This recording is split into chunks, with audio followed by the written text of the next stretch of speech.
Hola, buenas noches. Mi nombre es Jolie Maguire y en esta ocasión les voy a presentar la evaluación formativa en un proyecto que se realizó en el sur de Chile en un instituto profesional. Y esta experiencia va a mostrar cuál es el proceso de una evaluación formativa, cuál es el enfoque y vamos a ver también cuáles son las evidencias de ese proceso. En primera instancia, este curso estaba realizado para un laboratorio taller de construcción. Son cursos de técnico en construcción o de ingeniería en construcción donde tienen sus laboratorios y ahí trabajan. Entonces no es un estudiante que habitualmente tiene cursos en online, pero en este caso era la cuarentena y el COVID. Después vamos a ver cuál es este perfil de estudiantes, después cuáles son estas preguntas que yo realicé para poder planificar la clase desde la evaluación formativa, el proceso de la evaluación formativa en sí, cuáles son las actividades y qué es lo que se evaluó en ese momento, también cuál es la retroalimentación y evidencias de la retroalimentación, y cuáles los resultados finales y la base epistemológica que tiene que ver con cuál es mi mirada de la evaluación, donde yo tomo autores y con eso lo realizo. Esta experiencia fue incorporada dentro de una publicación sobre las habilidades de orden superior, cómo se realizan actividades para que las distintas carreras, alumnos puedan tener la oportunidad de aprender este tipo de habilidades. Y en este caso se incluyó a esta experiencia por la habilidad de pensamiento espacial y resolución de problemas. Ya era una resolución de problemas, el traspaso desde una aplicación de un curso donde tenía que aplicar hacia algo que era online. ¿A qué me refiero con construcción? Estos alumnos al final tenían que realizar una tabiquería de madera donde ellos pudieran utilizar herramientas, pudieran saber términos técnicos, las medidas, los tamaños, y como no se podía realizar por el tema de la cuarentena, entonces había que dar alguna motivación, principalmente para poder incorporar ayudas de ellos como entre los compañeros para que pudieran realizar este curso sin problema. Por eso se realizó en co-creación, es decir, se entregaron algunas actividades, se entregaba el programa, qué es lo que tenían que realizar al final, y esta parte fue fundamental para poder tener a los alumnos más comprometidos con el proceso, porque ellos participaron activamente, votaron sobre cuáles eran las actividades que querían realizar, y ese acto como de invitación, en realidad el alumno lo dejaba de ser el pasivo que va a realizar la tarea que dice el profesor. Entonces ahí también incorporaba el perfil de ellos, personas que son adultos, que tienen títulos o a lo mejor tienen solamente la experiencia laboral en construcción, son personas que también tienen su microempresa o tienen otro tipo de trabajo, entonces siempre es para incorporar, es para poder subir ingreso económico. Y ellos vienen ya con este pensamiento espacial por la experiencia en la construcción, sea formal o no formal. La clase se realiza de distintas formas dependiendo de la reflexión que uno puede realizar en esta realidad. Por lo tanto, yo tuve el desafío de este curso, yo soy profesora muchos años del área de construcción, y por lo tanto para mí era mucho más fácil en aspectos técnicos de cómo realizar la clase, pero en estos contextos nadie estaba preparado. Una forma fue hacer estas 4 preguntas para asegurar tanto la observación, el acompañamiento y ellos también ver su final, que era ¿qué es lo que tendrá que hacer el alumno? Esa es la principal pregunta. En el espacio donde tenga la clase, ¿qué es lo que va a hacer el alumno para que él vea su aprendizaje y además para que yo pueda observar y dar retroalimentación? Las otras preguntas tienen que ver con las siguientes fases, que es la retroalimentación, es la actividad, el tipo de actividad y también cuáles son los criterios de evaluación, cuáles son las evidencias, o sea, todo eso ya habiendo conversado con ellos, entonces lo que se hacía era ver cuál es esa actividad donde pudiera tener todos estos elementos. También había que tomar en cuenta el bienestar emocional de los alumnos porque están en contexto donde ya había una ansiedad, un estrés, agregado a eso la cuarentena y también cómo terminar los cursos o sus obligaciones laborales. Por eso que todo está pensado para reducir la ansiedad, tanto la entrega de las tareas como también la comunicación. La aplicación de la didáctica fue a través de proyectos, porque con eso el alumno podía tener desde un hacer algo, podía tener la parte técnica y también podía tener su evaluación y su calificación en el caso que lo necesitara. Con eso también se podía ver, asegurar la adquisición de los aprendizajes. Y eso sirvió también como para poder tomar otras herramientas que sirvieran de la misma, de mismo internet donde pudiéramos ocupar estas aplicaciones para tener mejor retroalimentación. Entonces el proyecto elegido fue una maqueta de tabiquería de madera, es decir, lo mismo que se iba a hacer en el laboratorio, pero a escala.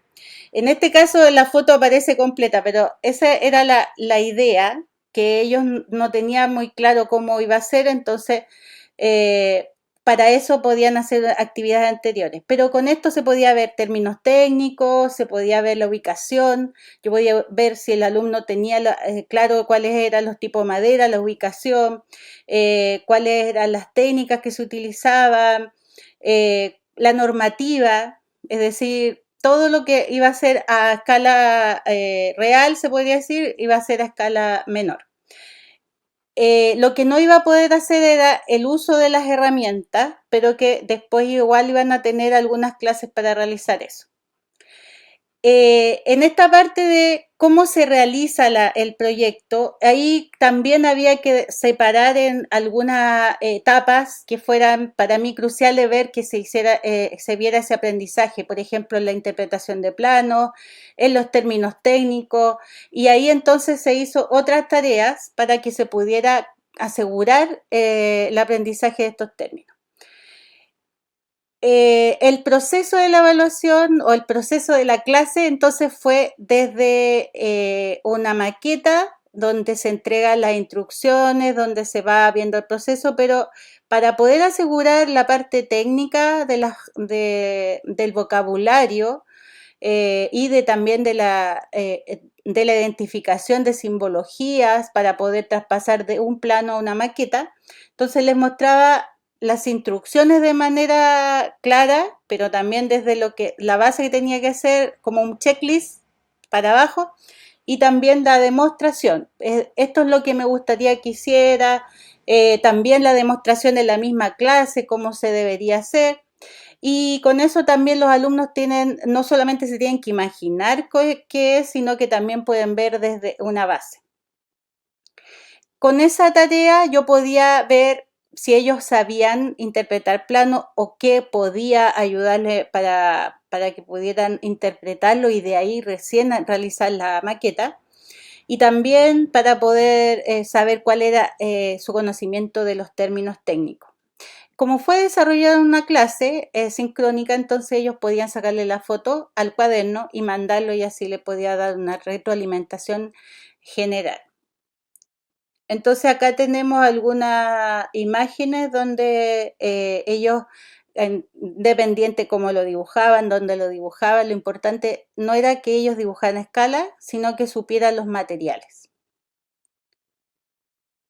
Después, para poder hacer ya la maqueta, se tenía que presentar cuál era el proceso, cuáles eran las entregas o previas entregas y cuál era el fin, qué es lo que iba a evaluar dentro de ese proceso y también dentro de la sumativa. En el caso de las instrucciones también fueron dadas desde menos hacia más. Y también había ahí una limitante que era el traspaso de imágenes que fueran de mucho peso al correo y ese tipo de cosas que en realidad ellos no manejaban. En el caso de la presentación de las instrucciones y todo eso, yo les entregaba también la información del plano de la casa, pero para hacer la maqueta no era necesario hacerla completa, ya que ellos tenían que ubicar muchos materiales y por lo tanto no iban a tener tiempo, entonces les di un apoyo tridimensional como de qué sección de una casa podía realizar y en realidad era un espacio muy pequeño. Y les presenté los criterios de evaluación porque con eso también ellos podían mirar y ver qué es lo que hago primero o no. Esa parte podía ser del proceso o podía ser también un criterio de evaluación final, que en este caso el alumno, como sabía que esa era una nota importante o de mayor porcentaje, entonces veían desde antes qué es lo que se esperaba de ellos. Y acá están las fotografías donde los alumnos mostraban su proceso de la maqueta, los materiales. Acá tampoco era importante que ellos tuvieran mucho manejo en las maquetas. Como no los veía porque tenían sus cámaras apagadas por internet, en el sur es muy complicado, entonces también aproveché de pedirles que se sacaran fotos de ellos. Algunos se preocuparon de encontrar los materiales o de formas iguales a la realidad. Y esto de la escala gráfica me sirvió mucho para poder ver si estaba de acuerdo a las medidas de escala, pero viéndolo desde una fotografía.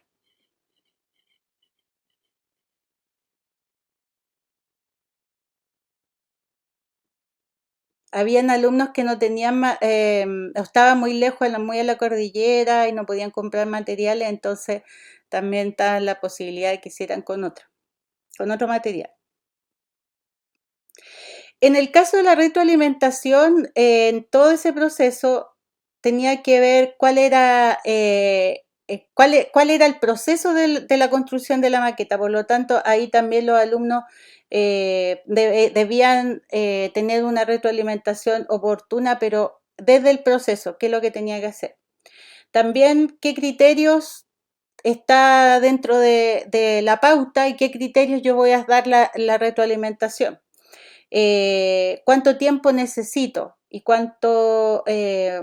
o quizás cuántas veces puede preguntar el alumno. O sea, dejar todo establecido y sobre todo ser muy claro en los términos para que el alumno no tenga confusión.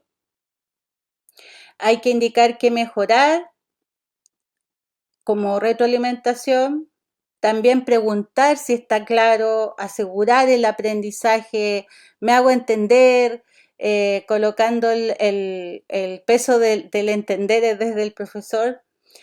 Palabras de ánimo, que es importante en todo contexto adulto por la cantidad de problemas que tenemos para hacer las cosas y eso, y ellos, o para el tiempo, y ellos lo hacen eh, con mucho esfuerzo. Y los resultados finales muestran cuál es esta motivación de los alumnos que llegaron a hacer mucho más de lo que se esperaba.